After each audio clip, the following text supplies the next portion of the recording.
বংশী নদীর বউ, the Banshi রাইভার্স bride, একটি ভুতুড়ে প্রেম আর প্রতিশোধের গল্প। পর্ব ১। নদীর ধারে সেই নারী। ঝড়ের রাতে বংশী নদীর ধারে বসে জাল গুটাচ্ছিল জেলে রঘু। আকাশে বিজলি চমকাচ্ছে, নদীর পানি অস্থিরভাবে ঢেউ খেলছে। ঠিক তখনই সে শুনতে পেল মিষ্টি সুরেলা কণ্ঠস্বর। জল কত সুন্দর, তাই না? রঘু চমকে পেছনে তাকায়। অন্ধকারের ভেতর থেকে ধীর গতিতে বেরিয়ে আসে এক নারী।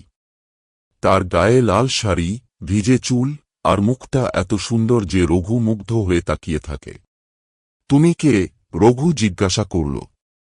নারী মৃদু হেসে বলল, আমি বংশী নদীর বউ। রঘুর বুকের ভেতর ধক করে ওঠে। এই নদীর পাশেই তার জন্ম, ছোটবেলা থেকে সে শুনেছে এখানে এক নববধূর আত্মহত্যার গল্প। কিন্তু সে তো ভূতের ভয় পায় না। নারী এগিয়ে এসে তার হাত ছুঁয়ে দেয়। রঘুর গা ঠান্ডা হয়ে যায়, যেন বরফ ছুঁয়েছে। কিন্তু তার মনে ভয় নয়, আকর্ষণ কাজ করে। রঘু জানতে চায়, তুমি নদীর ধারে কি করো? নারী চোখের জল ফেলতে ফেলতে বলল, আমি অপেক্ষা করি।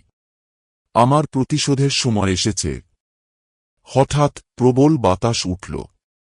রঘু দেখল, নদীর পানির ভেতর থেকে আরো অনেক মুখ উঠে আসছে। তারা যেন কান্না করছে, যেন কষ্টে ছটফট করছে। রঘু আর নড়তে পারে না। কে এই নারী? কেন সে প্রতিশোধ নিতে চায়?